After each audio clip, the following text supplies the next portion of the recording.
in alignment. It's your soul sister Michaela, and this is my life on earth. Not his story, but her story. If you're a returning subscriber, in the comments down below, please be sure to put the numbers 333. And if you are a new viewer, new subscriber, hey, please put the number 777 in the comments down below. Today we are doing tea talk, and we are back with another hot topic. Although the topic today is hot, guys, my tea is cold. Okay, this is a rising mixture. This is a homemade recipe I made for myself. It's a great tea for energy boosting, clearing your mind, ridding or addressing any type of emotions, you would say, as far as like depression, stress, and anxiety.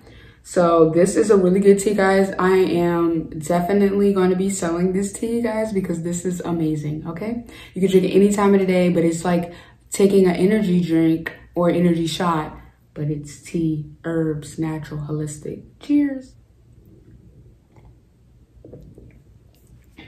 Double time.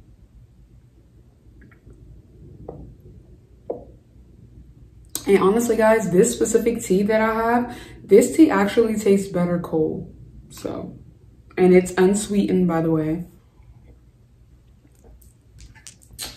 So yeah, guys, go ahead, pour you up a glass of tea, okay? And let's get into it, because this is a topic that is very, very, very, very popular, very, very, very, very trendy. Everybody's talking about it. So I just wanted to, one, shine light on what it's like being an empath. So basically sharing with you guys my truth, talking about being an empath and like what an empath actually is, like just a little bit on the topic, sharing some perspectives and addressing things that I've heard in specific about being an empath. I want to start the video off by talking about the types of empaths. So the types of empaths you got your emotional empath, and these empaths are like very highly clairsentient, so they feel very, very, very in depth on an emotional level. You have your physical medical empaths, you have intuitive empaths, you have dream empaths, you have plant empaths, and you have animal empaths. So yes, guys, the whole nine. It's just basically you being an empathetic person and being able to empathetically tap into other people's emotions and their well-being on a spiritual level without you physically touching them or having to ask them. So that's an empath, guys. Also, everything I'm speaking on, like I said, this is perspective and things that I've heard other people mention. This is my truth on being an empath, as well as just some general information. So be sure to always do your own research, as well as, you know, always use discernment when you're listening to things. So guys, I'm just going to talk a little bit on being an empath. So I am an intuitive empath, and I know this because just like everything is a journey, guys, over time, you know, just learning and going within and self-love, self-care, like doing the shadow work, going to the dark night of the soul, like all of these things led me to knowing and understanding those different type of gifts and abilities that I have, and being able to not only just tap into them, because you can tap into your abilities, whether it's subconscious or consciously, but to consciously be aware of my empathetic abilities and how to maneuver. And there is definitely a difference between a healed empath and a unhealed empath, okay? And the reason I'm saying this is because, guys, me already being a healer naturally and being an intuitive empath, growing up, like I was always around people and always giving energetically, helping people out, like all of these things was like a main, like it was just to the point it drained me as a person. You know what I'm saying? I wasn't filling my own cup up. So once I realized that I had to do a lot of self-healing for myself, and I was separated from all those people during my awakening, piece by piece by piece, I was able to really more focus on myself and do the work and, you know, become more healed. I am healed now. Of course, there's always more healing to do, and life's a journey, so you're probably gonna have more things to heal from, but I am healed. I am an healed empath, and I'm acknowledging that for myself. And the difference is when you're an empath and you don't have real knowledge on like the signs and the triggers and things that, you know, could put you off balance in your energy, or could disrupt your energy, or you know, drain your energy. Those are the type of different things that you learn over time as you heal. So I just want to note that. I also had a book about being an empath, and it was called A Melanated Empath. And it was a really good book, guys. I actually didn't even get to finish reading it because me being an empath, I don't even want to say it just because of empath. You guys, I'm a light worker. I'm a light shadow worker. So it's like, it's a lot. That's why I said it's a journey. Like, if you want to get all wrapped up in titles, then whatever. Okay, I'm an intuitive empath, psychic medium. I'm a natural healer. I am a light and shadow worker. The list goes on. Okay, so yes, but I had a book on being an empath, and I actually gave it to someone because they actually needed it more than I did, based on just intuitively knowing that, just what it is. So don't have the book anymore to show you guys, but it is a really good book. Actually, I'm actually gonna look the book up, and I'm gonna pop a picture right up here in the corner for you guys so you can see it, because it's a really good book and I highly recommend you get it, especially if you're a melanated empath. So let's keep going. One thing I would definitely say being an empath is learn to observe and not absorb, because we naturally just are very empathetic and very sensitive to the energies that are around us, the energies within people, their vibrations, the frequencies they're giving off. So learn to be in a space, or go in a space and be around people that, you know, will necessarily don't have the frequency or vibration that you're necessarily vibrating at, or that could lower your, you know, that could interrupt your field. Learn to be in those spaces and observe these people and not absorb their energy. And that goes along with being a healed versus an unhealed empath as well. If you're a physical being having a human experience and you haven't subscribed to my channel, please be sure to subscribe, give this video a thumbs up, drop something down in the comments, interact with me on my social medias. The links will be in the description as well as my bio. And share this video with a friend, guys, because we're all on the journey of life. And I really appreciate you guys for taking the time out to watch my content and get my insight. So now this brings me to the difference between you being a light empath and a dark empath. I wouldn't necessarily say a light empath, but like I said, guys, a healed empath and well, I'm not going to necessarily say that, because I would say that when it comes to being that's why I want to really touch on this, because I personally feel like I know someone that's a dark empath, but they're not a bad person. But do they have narcissistic qualities, or do they have qualities that could come off to someone, you know, that is a more like either self-centered or a more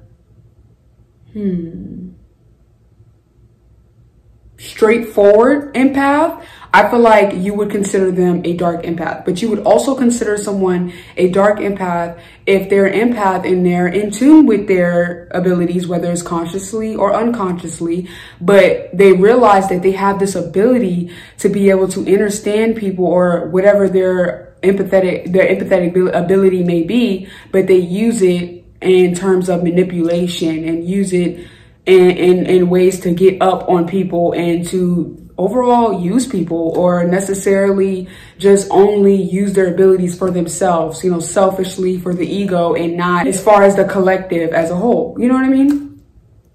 But yes, I would consider someone being a dark empath if they are in tune with their abilities and they just choose to, you know, use their abilities for bad, for negative, for dark, not light. You know what I'm saying? I would consider them a dark empath. But I also will consider someone a dark empath if they are someone who is very stern. They don't have a very big tolerance for people who are not empathetic, so to speak, and who are very vicious and, you know, mean people. They're like empath warriors. Like they're here to, like, you know, like shadow workers. They're here to, like, just make sure that people are like, they feel the need to strive for justice, and people who are not being empathetic, or situations that are not being handled, like there's no empathy present in general. They have a low tolerance for it, and they just have a very low tolerance for the injustice in society as a whole. So they are straightforward and they get straight to the point, and they might come off a little bit more aggressive, or, you know what I'm saying, a little more stern, maybe not as happy-go-lucky, but at the end of the day, they are empathetic. They do have the abilities to heal and help others. It's just the simple fact of, are you in tune with it for the right reasons, and are you using them for the right reasons, or are you not?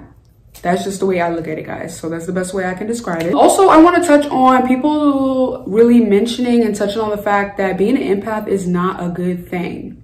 A lot of people would say that being an empath is not a badge of honor. Okay, it is a blessing and a curse, so to speak. And my truth is, I feel like, I wouldn't say it's like the best thing in the world to be an empath. Like, oh my God, it's a badge of honor. If you're healed, I would say it is, because let's be honest, if you're a healed empath, you understand you understand gaslighting with other people. You understand the triggers you understand energetic triggers. You understand just being able to observe and not absorb your environment to a higher capacity and navigate that in a way of self-improvement and just honestly being able to live without that being a burden on you. So I would say it's a good thing, because if I'm empathetic, like, yes, I can tell if you're lying. Yes, I can tell your intentions. Yes, I can tell your energy and the type of person you are from your core, just how you look, how you speak, like all of those things. And I would say it is a good thing to be able to understand and be able to tap into these things without having to get so much in depth, or without having someone just tell you or put on a picture of what they want you to see, feel, hear, think, and know about them. But rather than you actually getting all of these details in an energetic level from them specifically. You know what I'm saying? At the end of the day, it's still on everybody's perspective. And if you are not fully in tune, I feel like, especially if you're not fully in tune with your intuition, you won't be able to decipher the difference between, you know, is this my emotions or is it their emotions? Is this them or is it not? Is this something random? Like, you need to be able to understand the energies and your intuition and the guidance that is being given to you. So I would say it's a good thing. I wouldn't say it's like I mean, I guess I would agree that it is a badge of honor, depending on if you're healed or not, and if you've learned how to navigate and adjust along your journey specifically. I'm not gonna lie, a lot of people say that you know, there's something that you wouldn't want to tell someone, like, oh, I'm an empath. I'm not gonna lie, like I said, if you're not a healed empath or you're not in tune, you telling someone that you're an empath and they might be further along their journey, or they might have a different type of gift or ability and able to manipulate you in different ways, being, you know, via you not having much knowledge or being in tune or in alignment with yourself. That is the most important thing I would say about being an empath, is being in alignment with yourself, being in tune, trusting your intuition, and constantly going within, learning yourself, and growth. You know what I'm saying? Healing and growth. I wouldn't necessarily say I would just tell somebody, oh, I'm an empath. You know what I'm saying? Like that. If it's a conversation and it comes up, I'll mention it. You know, I might. Like I said, it's just all about how you feel about titles. And specifically, like I said, at the end of the day, these are things that these are words that we've come up with over time to help better describe these energies and these experiences that people experience along their journey.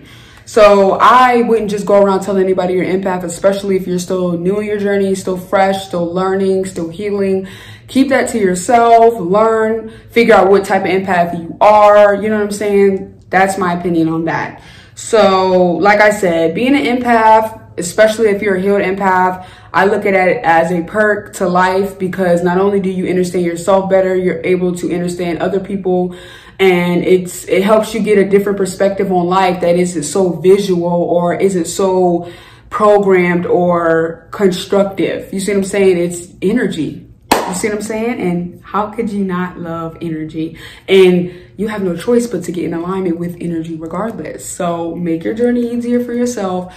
Do the self-work, do the shadow work, do the healing.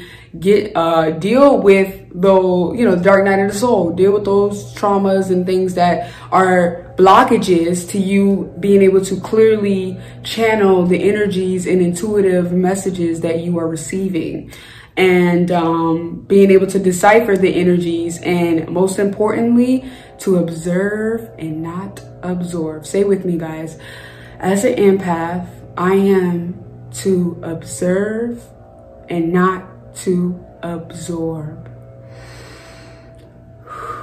That's it for today's video, guys. I just wanted to talk about the hot topic of being an empath and just speaking my truth, getting a little insight on it, discussing some very hot tea with you guys, and we have so much more content to come.